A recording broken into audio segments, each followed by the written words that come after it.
Knowing your status is important. Knowing the status of your partner is important. Asking for test results, it's important. I really think it should be normalized. Yeah, definitely. Especially like the asking your partner thing. Hi, my name is Hannah Tufavor. Hi, my name is Joy, and welcome to Unfiltered.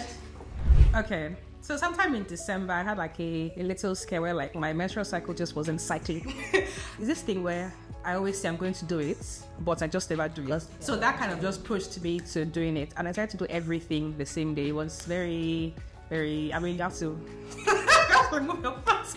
With sexual health testing, really, I've never really given it a thought. If I want to like pull it apart or whatever, I think that it would probably be very rooted in purity culture when it comes to talking about sex or just all of that. Really, we're not very open about it, but it's like sexual health is important. Yeah. Knowing your status is important. Knowing the status of your partner is important.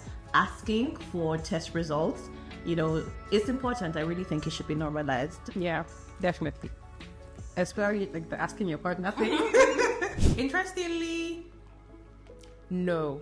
At first it was not funny, but it was like a little weird, right? Because it's like a doctor, you have to, take off your clothes and your underwear, and they put like for the entire pap smear thing. I'm like, oh my god. But the professionals there were like really nice, very reassuring, and so it wasn't as awkward as I thought it was going to be. I've also had like experiences just like recently also with invasive tests, but I mean it's a hospital, everyone is professional. At least that's what my experience was, and it wasn't weird for me to be pants down, I guess, because I knew that this was important. This test that I needed to do was important, basically, and I just went ahead.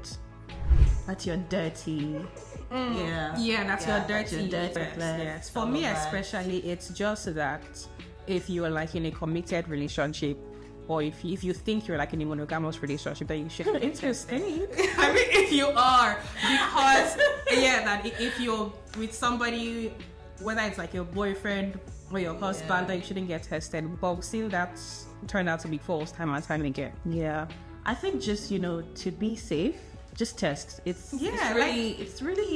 should be part of your routine, and it's really just twice a year that is recommended. Yeah.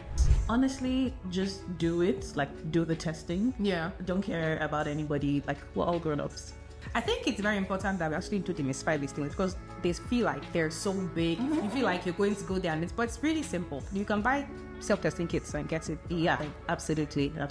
When I see on social media, on Twitter especially, people talking about yeast infections, and then find men going on and on about how it means that you're dirty or you're this or you're that, and it's just your body being a body, honestly. So again, demystifying it, talking about it, testing, speaking to doctors who are not misogynistic. Yes, actually.